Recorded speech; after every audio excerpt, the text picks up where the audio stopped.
Hey, Bill, I can't get the idle mixture ratio right on this job. What am I doing wrong? It could be you're starting at the finish, Ted. If the air-fuel ratio won't adjust within limits on the idle mixture screws alone, the engine may need tuning. A tune-up? There's only about 5,000 miles on this car, and it seems to run okay. Ted, never take anything for granted, especially when emission control is involved.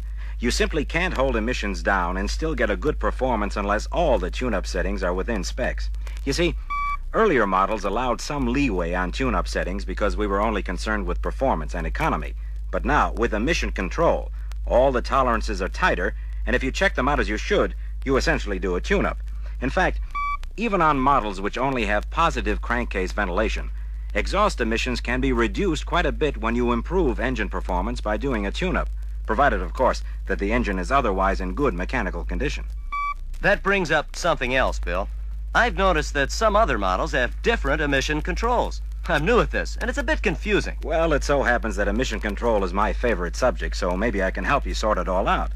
Bill, since you're a student of the art, why don't you go back to the beginning of emission control on our cars to give Ted and others an idea of how it all developed? Okay, Tech. That will let me show off my collection of tech reference books on the general subject. Before we talk about control systems or components, let's see where the air-polluting emissions come from. Basically, we are concerned with crankcase blow-by vapors, fuel system vapor loss, and engine exhaust emissions. The air pollutants include unburned gasoline vapor, also called hydrocarbon, from the crankcase, the fuel system, and the exhaust. Added to this are carbon monoxide and nitrogen oxides, which come only from the exhaust. Now, crankcase blow-by is essentially the high-pressure gases that are forced past the engine piston rings into the crankcase during the compression and the power strokes. Crankcase vapors are mainly composed of unburned air-fuel mixture and exhaust gas. In engines without positive crankcase ventilation, air-polluting blow-by vapors pass directly to the atmosphere, mainly through a road draft tube on the engine. Air passing the open end of the draft tube produces low-pressure airflow through the crankcase to remove the vapors. To control crankcase air-polluting vapors, we began with a positive crankcase ventilating system which eliminates the draft tube. Air enters at the oil filler cap and is drawn through the engine into the intake manifold. The vapors then pass into the combustion chambers and are burned as part of the air-fuel mixture. The heart of the basic positive crankcase ventilation system is the PCV valve. Manifold vacuum acts on this valve to provide positive flow crankcase ventilation. Our present fully closed crankcase ventilation system works basically like the earlier positive system, except that the incoming air first passes through the carburetor air cleaner housing and then enters the engine through the crankcase inlet filter. The oil filler cap in this system seals the filler opening when it is installed. If blow-by is excessive or the PCV valve clogs, the resulting crankcase pressure buildup causes the vapor to flow back through the carburetor air filter and into the engine. No crankcase vapor escapes to the atmosphere. But if the crankcase vapor backs up, it'll clog the carburetor air filter, won't it? Right. An oil-clogged air filter can cause hard starting, power loss, stalling, low gas mileage, and dirty exhaust. Just remember that an oily filter is your cue to check out the crankcase ventilation system from one end to the other. Any other questions, Ted? Well, not exactly, but I can see that there's more to the story than idle mixture adjustments. You're getting the idea, Ted. Components that affect emissions affect each other. In other words, think in terms of systems instead of separate parts, which brings us to the next stage of our development story. The emission control system used on some 66 and 67 models is called the Cleaner Air Package. Tune-up specs for cap and non-cap cars are different, so be sure to look for the identifying vehicle emission label before making any adjustments. Now, positive ventilation takes care of crankcase emission, so additional cap system changes are concerned mainly with reducing emission of air pollutants in the exhaust. This is done mainly with engine modifications, leaner mixtures, higher idle speeds, and ignition timing changes. Even without cap, properly tuned engines produce a relatively clean exhaust under most operating conditions. However, the emissions increase when the vehicle is decelerating. You see, when decelerating, the throttle is at idle position, but the rear wheels drive the engine faster than idle speed. The nearly closed throttle limits the amount and density of the mixture taken into the cylinders, and this makes the mixture hard to ignite. In addition, Leftover exhaust gas in the cylinders also dilutes the mixture, which as a result does not burn completely. So with poor mixture ignition and incomplete combustion, there is unburned and partly burned mixture in the exhaust.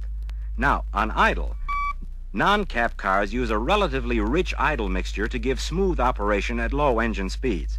Obviously, a rich idle mixture puts more unburned hydrocarbon and carbon monoxide into the exhaust. To reduce these emissions, the cap system carburetor is specially calibrated to provide leaner mixtures at idle and low speeds, and idle speed is higher than before. The distributor is designed to give retarded timing at idle, and a special vacuum control valve is used on many models to advance the timing during deceleration. The vacuum advance control valve provides maximum vacuum advance during deceleration to improve mixture ignition. The valve works with the carburetor to control the vacuum applied to the vacuum advance unit on the distributor. With advanced ignition timing during deceleration, combustion starts earlier and allows time for more complete burning of the mixture. As a result, deceleration exhaust emissions are greatly reduced. All right, fellas. Before we go on, I'd like to add a point about vacuum valve application. You see, the torque converter in a torque flight transmission is designed to be more efficient when the vehicle is driving than when it's coasting. As a result, the engine slows down more quickly in a torque flight equipped car than it does in a manual transmission car. Because of this rapid engine slowdown, exhaust emissions are relatively low during deceleration, and there is little need for the advanced timing provided by the vacuum advance control valve. So that's why there are some cap models without a vacuum control valve. Correct. And valve or no valve, get rid of any ideas you might have about improving cap tune-up settings on your own. You'll only invite trouble. Right, Bill? Yep. The specs are tight because there's more to cap than appears on the surface. You see, in addition to recalibrated carburetors and distributors, there are refinements in the combustion chambers, the manifold heat control, engine temperature control, and fuel mixture distribution. Even the choke calibration is different. Now, here are a few cap tune-up hints. To prevent any vacuum advance when checking the timing, the vacuum line at the distributor must be disconnected and plugged. This precaution is very important on cap cars because at idle, the throttle plate is right at the edge of the carburetor vacuum advance port where it could cause unwanted vacuum advance. Also, a slight leak past the vacuum control valve could reach the distributor vacuum unit. When setting cap engine idle, make sure that the speed is not higher than specified. If the idle is too fast, you'll get some centrifugal advance, and this will make the basic timing setting late. In some cases, only 50 revs over specs can pick up some centrifugal advance. Along with this, unwanted centrifugal advance can hold the idle higher than the adjusted speed when the throttle closes on deceleration. If this happens, you don't get normal engine slowdown, like when the fast idle linkage hangs up. Hold her right there, Bill. It's time to turn the record over. So if someone will oblige, we'll continue with the emission control story. Well, the next stage of development adds refinements which further reduce emissions. Carburetor and distributor calibrations are changed, and there are modifications in the combustion chambers, camshaft, manifold heat control, and fuel mixture distribution. Choke calibration is also changed. The most obvious changes on these models are in the idle circuits of the carburetors. Some models limit the idle mixture screw adjustment with a sealed stop screw. Others, like the Holley single barrel, use an internal idle mixture limiter orifice plus an adjusting needle. Some carburetors have a single idle air bleed adjusting screw instead of the usual pair of mixture adjusting screws. In these carburetors, the maximum rich idle mixture is preset internally, leaving the air bleed screw for final adjustment. In addition to the single screw air bleed adjustment, these carburetors also have a vacuum-operated check valve which adds extra air to the mixture when the throttle valve opens slightly. This makes the off-idle mixture leaner to further reduce exhaust emissions. Now, on later models, the idle mixture adjusters have external limiter caps. On the 69s, you'll find the vacuum advance control valve only on the 170 manual transmission 6 and all 426 Hemi models. 69 choke modulation is improved, and again the distributor timing advance calibration is changed. You'll find that distributor specifications differ from previous models. Point gap remains the same, but the dwell angle is different. Along with other changes, The 69 cooling system thermostat ratings are raised 10 degrees. Since engine temperature affects exhaust emissions, you can expect changes in the thermostat ratings right along with changes in the emission control system. So watch those specs. And while we're on specs, one thing in this story on emission control should be coming through loud and clear. Change is the name of the game. With continuing refinements planned for emission controls, the time has passed when you can assume that last year's tune-up specs and procedures are okay for current models. Okay, Bill, bring the story up to date. Right, Tech.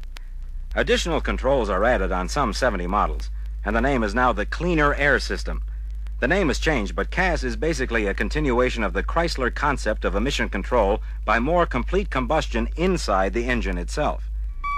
In the engine, combustion chamber shape is modified to expose more area for more complete burning of the mixture.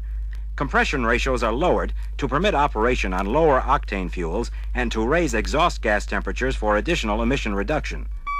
The intake manifold hotspot area below the carburetor is modified to heat up more quickly so leaner warm-up mixtures can be used. The exhaust manifold heat control valve is also modified to work more effectively with the redesigned hotspot. The choke on these models opens sooner to lean out the warm-up mixture. A thin-wall stainless steel well transfers exhaust crossover heat to the choke coil more efficiently to heat the coil faster. As in previous engines, camshaft design is modified to alter the intake and exhaust valve overlap. Since overlap affects mixture flow in and out of the combustion chambers, camshaft design changes right along with other engine emission control refinements. The thermostat temperature rating for the 1970 models is 190 degrees for all engines except the 318 and the 383 two-barrel and the 440 standard V8s. These three engines have 195-degree thermostats. And on the 71s, the thermostat temperature rating goes down to 185 for all engines, which backs up what I said earlier about watching the specs for changes. And now back to you, Bill. Carburetor calibration is leaner than on previous models, and all now have external limiter caps on the idle mixture adjusters. Internal improvements provide better idle mixture distribution and off-idle mixture control to work with the leaner mixtures. Higher idle speed is now used on our high-performance engines to reduce emission both on idle and deceleration. A throttle stop solenoid allows the throttle to close below the idle setting when the engine is shut down. This prevents afterrun or dieseling, which can result from the high idle speed setting. On our 383 and 440 engines, the distributor has a timing retard solenoid connected to switch contacts on the carburetor throttle stop. When the throttle closes on idle or deceleration, the timing retards and works with a higher idle mixture flow to produce more complete combustion. Before you go on, I'd like to add a few things to watch when servicing the solenoid-type distributor. First, if you remove the vacuum hose for any reason, do it carefully so you won't upset the vacuum advanced calibration. In addition, remember that the distributor solenoid must be connected and energized when checking or setting the timing, so you'll have normal retard. However, the solenoid is disconnected at the carburetor when checking or setting point dwell, because no retard is wanted. Thank you, Tech. Now, with CAS on the 70 models, we also get the heated air intake system on all engines except some high-performance models. Of course, engines with the fresh air scoop do not have the heated air intake. With the heated air intake system, air entering the carburetor in cold weather is heated to allow faster, more efficient engine warm-up, to provide warm weather drivability, and to reduce emissions during warm-up. You see, the heated air intake system makes it possible to modify the engine design, operating temperatures, ignition timing, and carburetor calibration to more closely suit average operating conditions. Because of these changes, less choking is needed, so emissions are reduced during warm-up. Some 70 and all 71 models have the vapor saver or evaporation control system.